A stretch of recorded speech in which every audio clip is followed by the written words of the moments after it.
Si pueden, porfa, apaguen todos los...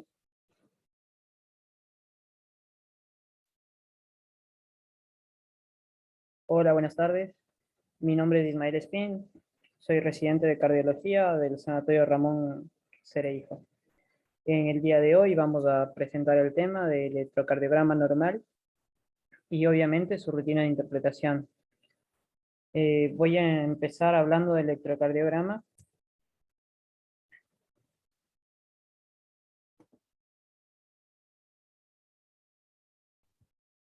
Comentándoles sobre qué es el electrocardiograma. El electrocardiograma es un registro gráfico de la actividad eléctrica del corazón, como podemos ver en imagen.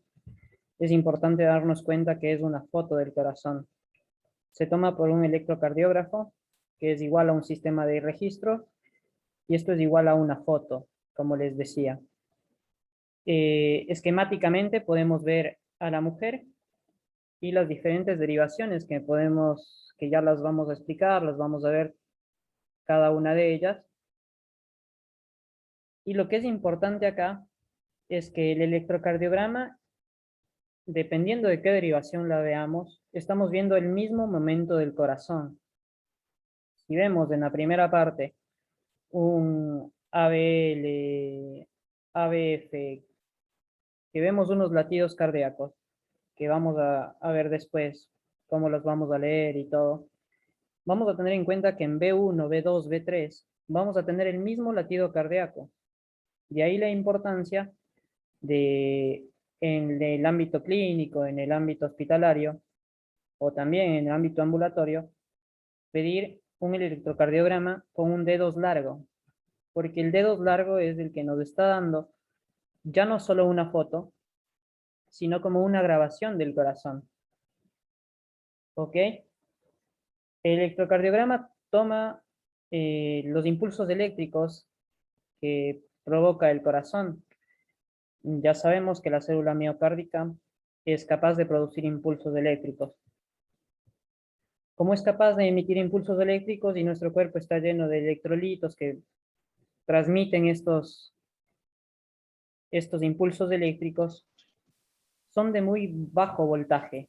Entonces lo que hace el electrocardiógrafo es agrandar ese voltaje para que nosotros podamos ver ondas con una amplitud y con un voltaje en un papel milimetrado, que es lo que nosotros llamamos un electrocardiograma.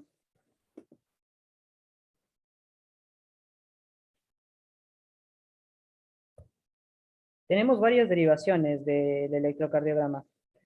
Tenemos las del plano frontal y las del plano horizontal.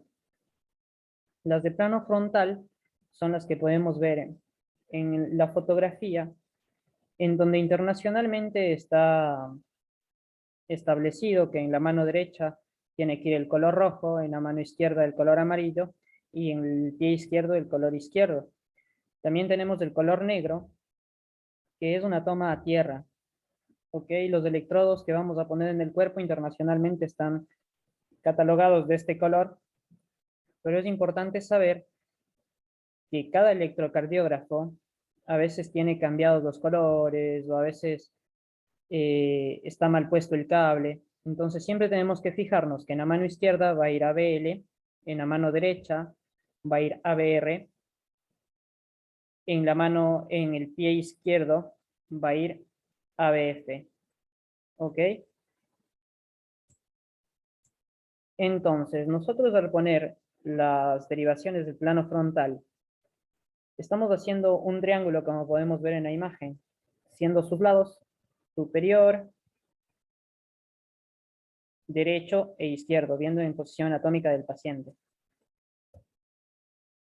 Con estos lados nosotros formamos el triángulo de Beethoven, que es muy conocido para nosotros ver un electrocardiograma.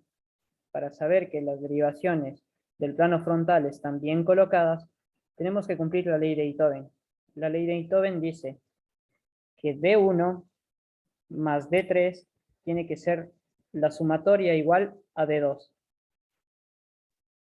Mientras esto ocurra, están bien puestos los electrodos de las derivaciones del plano frontal.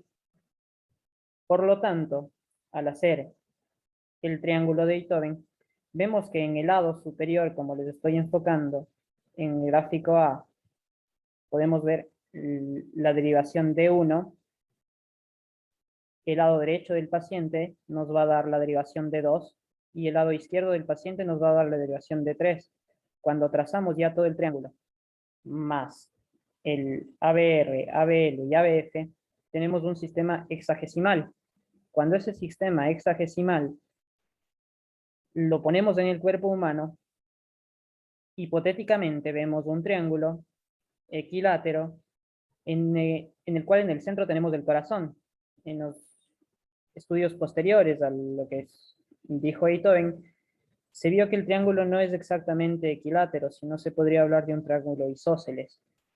Es por eso que podemos ver que en un paciente que, por ejemplo, tiene amputado su miembro izquierdo, su miembro derecho, los electrodos pueden ir en los hombros, no necesariamente por encima de las muñecas, como dicen algunas bibliografías, y en la parte de los pies puede ir en muñones si están amputados o hasta en la pelvis.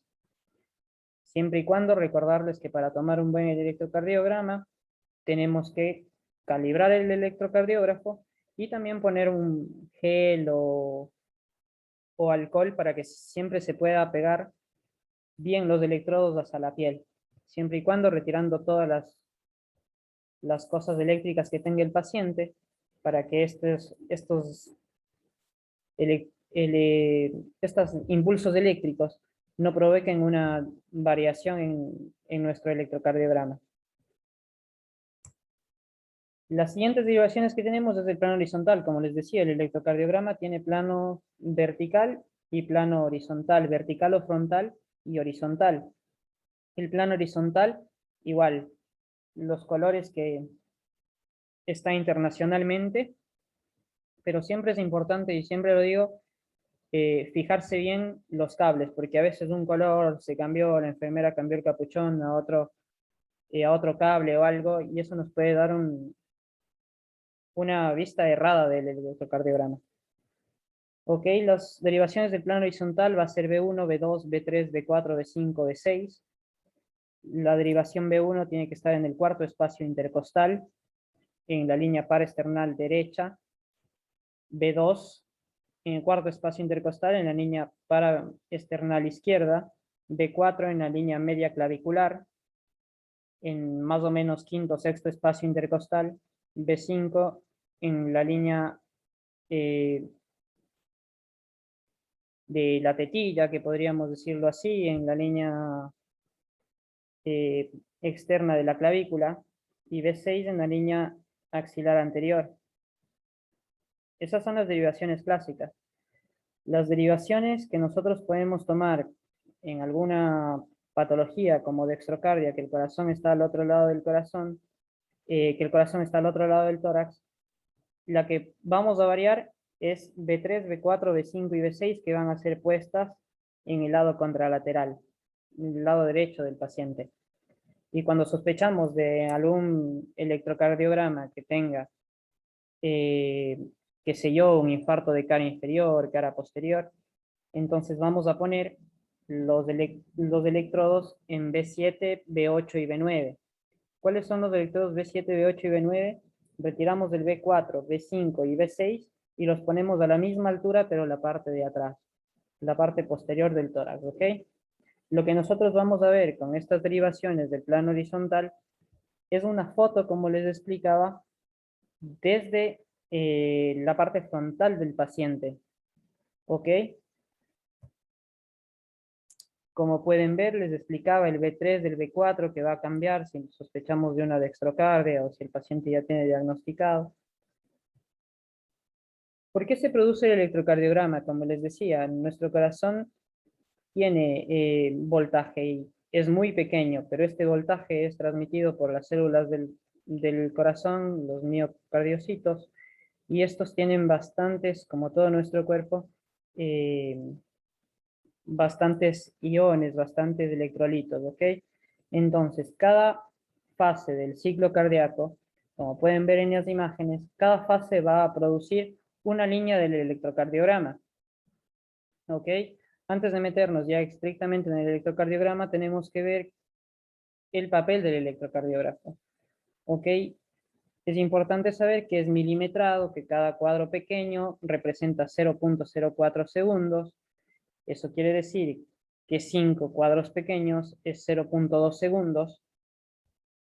Y hacia arriba, el voltaje es cada cuadro pequeño, 0.1 milivoltios, y 10 cuadros pequeños va a ser 1 milivoltio.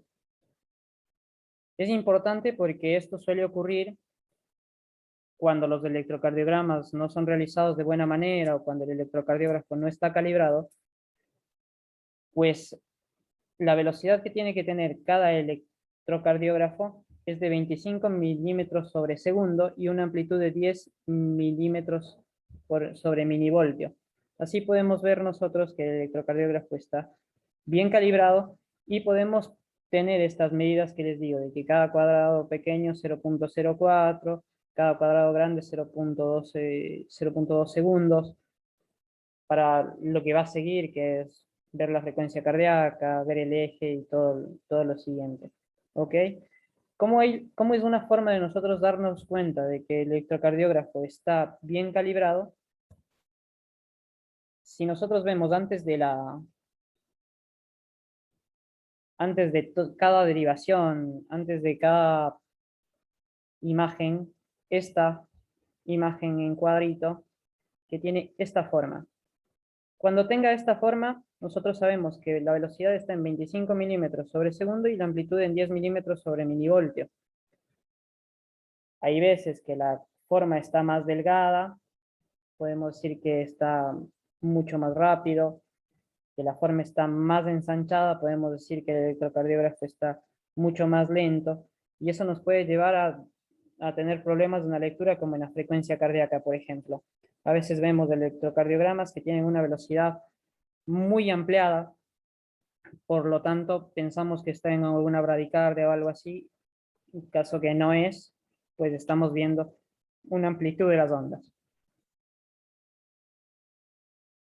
El electrocardiograma, como les digo, tiene algunas ondas que están representadas por la parte eléctrica del corazón, que tiene 4 fases. La fase 0, que es llamada la despolarización rápida, que tiene que ver con los sodio. La fase 1, donde se empiezan a abrir los canales de potasio, es una fase de despolarización lenta, la despolarización rápida, perdón. La fase 2 es una despolarización lenta que se produce en la meseta, que estamos hablando sobre el electrolito calcio, y la fase 3, que es donde empieza a funcionar el electrolito potasio, que cuando empieza a salir vuelve a su potencial de acción, su potencial de acción, la célula miocárdica. Esto en general. En el electrocardiograma nosotros vamos a ver las ondas, segmentos e intervalos, que ya les voy a explicar cuál es y por qué se produce cada uno. Empezamos con el electrocardiograma normal. ¿Qué tenemos que ver en un electrocardiograma para decir que se encuentra normal? Tenemos que ver que tenga ondas, intervalos de segmentos. ¿Cuáles de estas? La onda P, que se produce por la despolarización auricular. La onda TA, que a veces se la ve por una repolarización auricular. La mayoría de veces en el electrocardiograma no se la puede ver. Y si se la puede ver, se encuentra en donde está señalado acá y puede ser una leve depresión, que no tenemos que confundirla con una onda Q. La onda Q se refiere a la primera onda negativa antes de una positiva. Es normal tenerlas siempre y cuando no tengamos algún antecedente o si esta amplitud o de la onda Q se vaya fuera de los rangos. Siempre que tengamos una onda Q más grande y otra onda Q pequeña, podemos hablar de una Q mayúscula y una Q minúscula. Igual que el R, igual que el S. El R es toda onda positiva y la segunda onda R se puede llamar R' o R negativa si tenemos dos de diferentes tamaños. La onda S es toda onda negativa luego de una onda positiva, de aquí los patrones que podemos sacar, patrones QS, patrones RS. La onda T es una de repolarización de ventrículos y la onda U tiene un significado incierto, pero se puede relacionar a la repolarización de fibras de Purkinje. No se suele ver tampoco en el electrocardiograma normal pero si se la ve, se la puede ver después de la onda T y es importante nosotros definir si es o no una onda P o una onda U. Aquí en la imagen podemos ver una onda TA de repolarización auricular, como les dije. Se ve una leve depresión de la línea base, pero siempre vuelve hacia la línea base, valga la redundancia. Los intervalos que tenemos en el electrocardiograma normal es un intervalo PR, que es el tiempo de conducción auriculoventricular, el QRS, la despolarización ventricular, el QT, una despolarización y repolarización ventricular también, y tenemos el intervalo PP y RR. El intervalo PP no suele ser muy utilizado para la lectura del electrocardiograma, pero el intervalo RR sí podemos ver que es muy importante para la frecuencia, por ejemplo, cuando queremos saber la frecuencia de un electrocardiograma, es importante saber que existe el segmento de RR. Nos ayuda mucho para que seamos rápidos y sistemáticos en este problema. Entonces, al tener las ondas y al tener los intervalos, podemos formar un ciclo cardíaco. Un ciclo cardíaco está formado por las ondas, por los intervalos y por los segmentos. La onda P, como les dije, recordando, es la despolarización de las aurículas, donde sabemos se encuentra el nódulo sinusal y donde debería empezar siempre el impulso eléctrico.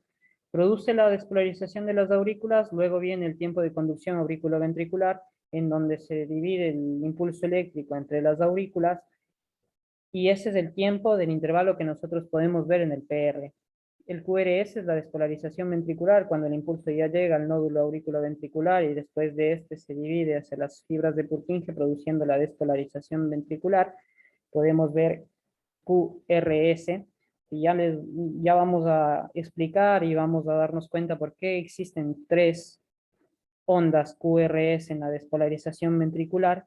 Luego de eso viene un tiempo que es el intervalo, el segmento ST, que es hasta la repolarización ventricular, que sería la onda T. Cuando cumplimos esto, cumplimos un ciclo cardíaco. Y es importante también el segmento y el intervalo QT, porque en el intervalo QT nosotros vamos a tomar, ¿cómo se mide este intervalo? Desde el inicio de la onda T, como podemos ver en el mouse, desde el inicio de la onda T hasta el final de desde el inicio de la onda Q hasta el final de la onda T. Nosotros, para poder medir un intervalo QT, tenemos que ser, soy reiterativo, desde el inicio de la onda Q hasta el final de la onda T.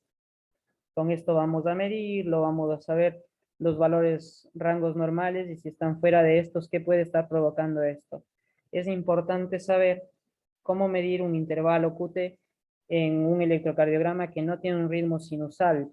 Pongo un ejemplo, una fibrilación auricular en donde no tenemos intervalos de RR regulares, tenemos irregulares, y el intervalo QT va a variar desde un ciclo cardíaco para otro ciclo cardíaco. Entonces lo que tenemos que hacer es tomar un promedio de varias mediciones, en promedio 3, en promedio 5 mediciones, sacar un promedio de un intervalo QT y de ahí hacer las respectivas mediciones, hacer el respectivo diagnóstico, si está alargado, si está corto el intervalo QT.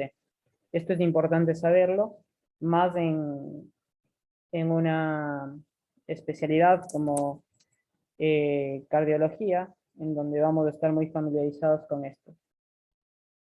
Y obviamente para la charla es también destinado para eso. Aquí podemos ver un electrocardiograma normal. Así se lo ve. Como les dije, esta es una foto del corazón. Por lo tanto, el latido que vemos en D1 va a ser igual al primer latido que vemos en ABR.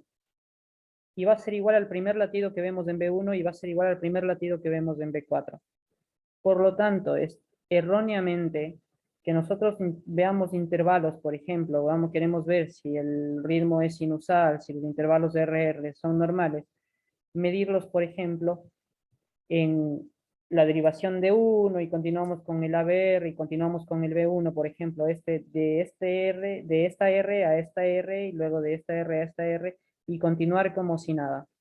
Estamos haciendo mal y es un error porque, como les dije, es un momento del corazón, es el mismo latido, no podemos decir que acá está igual y acá está desigual.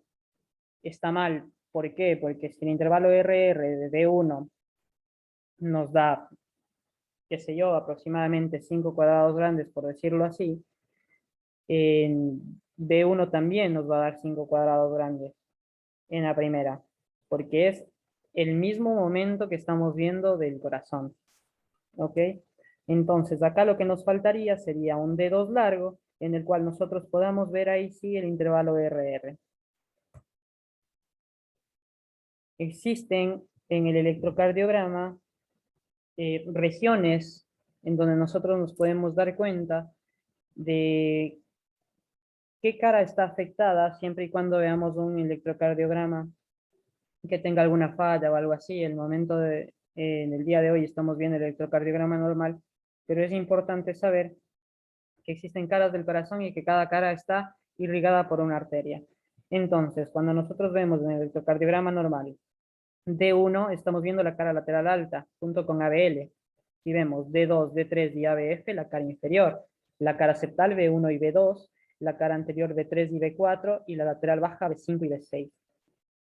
Entonces, como por ejemplo, en un paciente donde tenga un supradesnivel del segmento ST en D2, D3 y ABF, nos guiamos en la arteria que está afectada y que es la cara inferior. ¿Ok? Es importante también porque al momento de nosotros aprender el electrocardiograma, a veces no nos fijamos en este tipo de cosas y luego eh, no sabemos en qué cara está o a qué guiarnos o en dónde buscar. Empezamos con la onda P. ¿De dónde sale la onda P? La onda P, como les dije, es la despolarización de las aurículas. Es una onda que debería ir desde el nódulo sinusal en el lado frontal, en las derivaciones frontales, hacia abajo y hacia la izquierda. Aproximadamente este vector tiene que ir más o menos de entre 60 a 45 grados y en el plano horizontal tiene que ir más o menos hacia B6. Entonces, empezamos con los vectores. Los vectores vamos a ver de dónde se inicia hacia dónde se va. ¿Qué significa? El vector inicia o debería iniciar en la onda P en el nódulo sinusal y este debe ir despolarizando todas las células en estas direcciones que podemos ver. Entonces, nosotros en el electrocardiograma, ¿qué vamos a ver? Para que sea simple y poderles explicar, la cola del vector y la cabeza del vector. ¿Ok? Nosotros estamos viendo en el de plano frontal que, por ejemplo, diciendo, o bueno, en realidad esta es el vector de la onda P, la cola de la onda P está viendo la cara ABR. Por eso siempre en un electrocardiograma, ABR, la onda P va a ser negativa, o tiene que ser negativa. Si vemos a cuál la onda P va a ser más positiva, nos vamos a guiar hacia la cabeza del vector. Y la cabeza del vector está en D2. ¿Ok? Entonces, como la cabeza del vector está en D2, vamos a ver que D2 es positivo y la onda P en D2 tiene que ser positiva. Lo mismo en la forma del vector del plano horizontal, donde vamos a ver la onda P positiva, siempre debe ser en B6, y vamos a ver la onda también positiva, pues se suele diferenciar acá, porque estamos viendo la parte horizontal, no la parte frontal, y también se suelen ver en las precordiales la onda P positiva. El complejo QRS está formado de 3 vectores, por eso es que tenemos Q, R y S.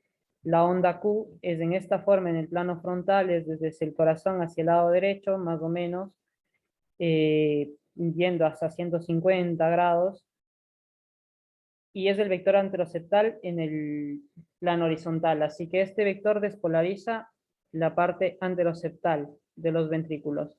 Tenemos el QRS principal, que es el segundo que está en la imagen, que va a ir igual hacia exactamente más o menos entre 60 y 90 grados, y este es el que nos va a dar el eje cardíaco del corazón.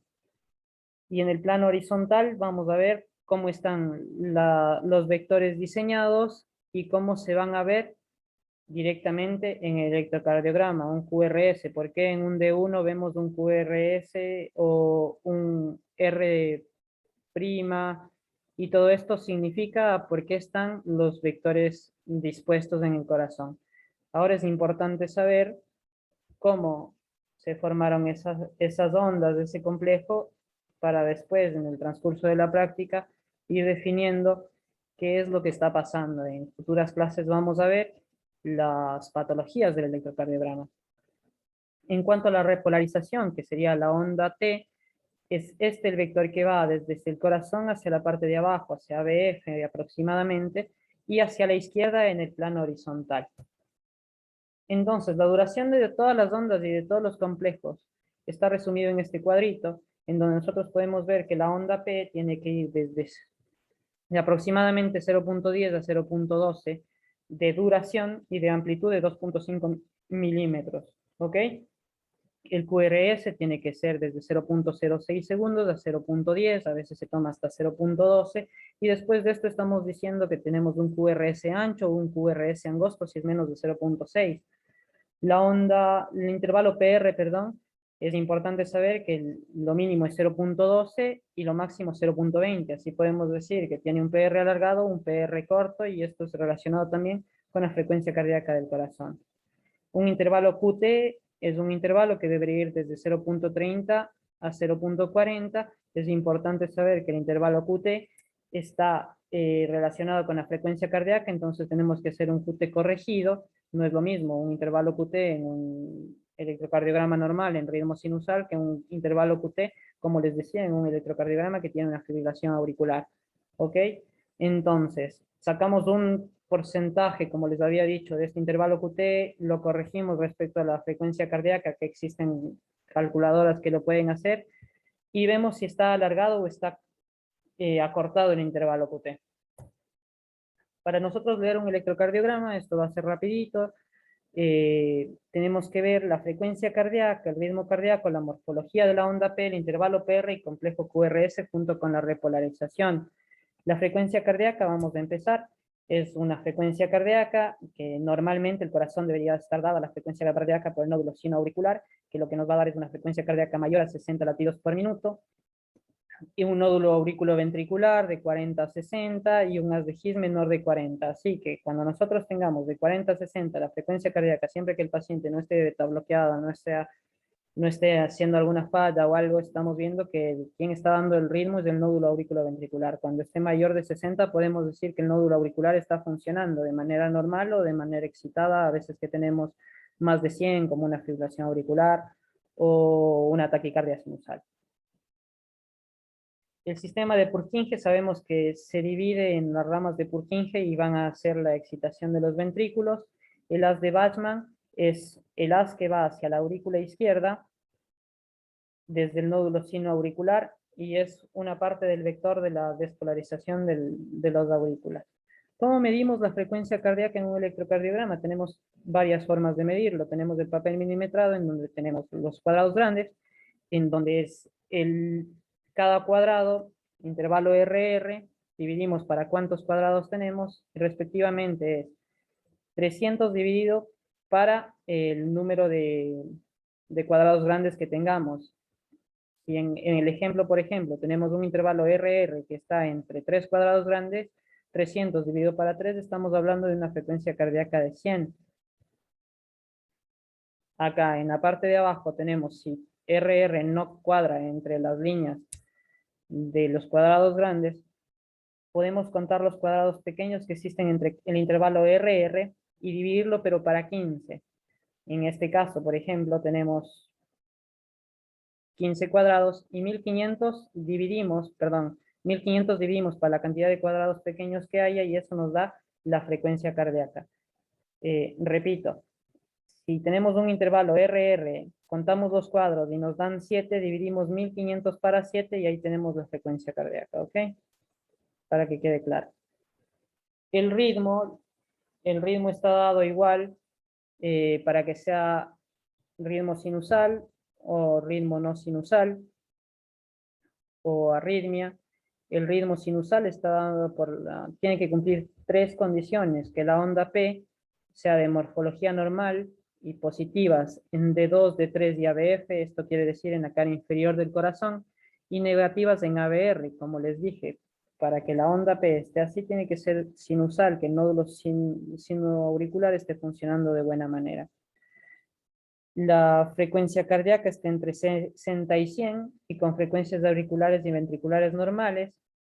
Como les expliqué, para que esta frecuencia esté así, tiene que el nódulo sinoauricular estar funcionando de buena manera y que todo complejo QRS debe estar precedido de una onda P. Siempre que el nódulo sinoauricular mande un impulso, tienen que despolarizarse también los ventrículos. Cuando tengamos estas tres condiciones, estamos hablando de que existe un ritmo sinusal. El eje cardíaco voy a dejarlo para la siguiente clase, que va a ser dentro de unos minutos.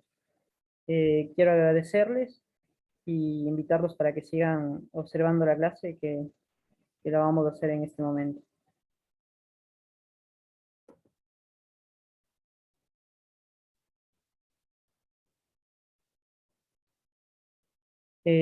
Bueno.